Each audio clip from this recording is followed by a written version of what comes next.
Earlier, I stated that Jacob Schiff came to America with orders by Rothschild to carry out 4 specific directives.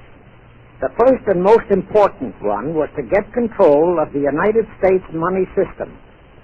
Let's trace Schiff's step to accomplish that directive. As a first step, he had to buy into a banking house, but it had to be the kind of a house that he could absolutely control and mold for that primary objective of entrapping our U.S. money system.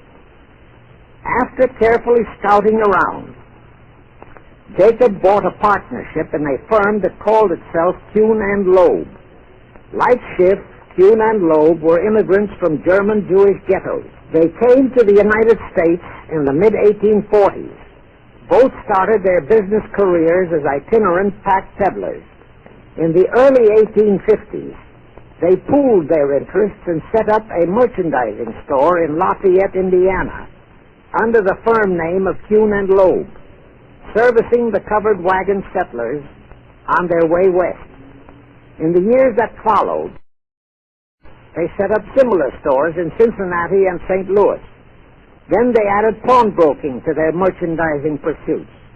From that to money lending was a short and quick step. By the time Schiff arrived on the scene, Kuhn and Loeb was a well-known private banking firm, and this is the firm Jacob bought into. Shortly after he became a partner in Kuhn and Loeb, Schiff married Loeb's daughter, Teresa.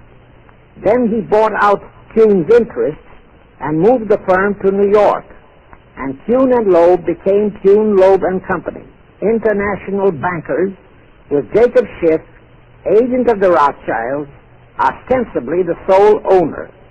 And throughout his career, this blend of Judas and Machiavelli, the first hierarch of the Illuminati, great conspiracy in America, posed as a generous philanthropist and a man of great holiness, the cover-up policy set forth by the Illuminati. As I have stated, the first great step of the conspiracy was to be the entrapment of our money system. To achieve that objective, Schiff had to get full cooperation of the then big banker elements in America, and that was easier said than done. Even in those years, Wall Street was the heart of the American money mart, and J.P. Morgan was its dictator. Next in line were the Drexels and the Biddles in Philadelphia. All the other financiers, big and little, danced to the music of those 3 houses, but particularly to that of Morgan. All of those 3 were proud, haughty, arrogant potentates. For the first few years, they viewed the little bewhiskered man from the German ghettos with utter contempt. But Jacob knew how to overcome that. He threw a few Rothschild bones to them, said bones being distribution in America of desirable European stock and bond issues. Then he discovered he had a still more potent weapon in his hands in the following. It was in the decades following our Civil War that our industries began to burgeon. We had great railroads to build. The oil, mining, steel, textile industries were bursting out of their swaddling clothes. All that called for vast financing. Much of that financing had to come from abroad. That meant the House of Rothschild, and that was when Schiff came into his own. He played a very crafty game. He became the patron saint of John D. Rockefeller, Edward R. Harriman, and Andrew Carnegie. He financed the Standard Oil Company for Rocky, the railroad empire for Harriman, and the steel empire for Carnegie. But instead of hogging all the other industries for Kuhn, Loeb & Company, he opened the doors of the House of Rothschild to Morgan, Biddle, and Drexel. In turn, Rothschild arranged the setting up of London, Paris, European, and other branches for those 3, but always in partnerships with Rothschild subordinates. And Rothschild made it very clear to all those men that Schiff was to be the boss in New York. Thus, at the turn of the century, Schiff had a tight control of the entire banking fraternity on Wall Street, which by then, with Schiff's help, included Lehman Brothers, Goldman Sachs, and other internationalist banks, headed by men chosen by the Rothschilds. In short, That meant control of the nation's money powers, and he was then ready for the giant step, the entrapment of our national money system. Now, under our Constitution, all control of our money system is vested solely in our Congress.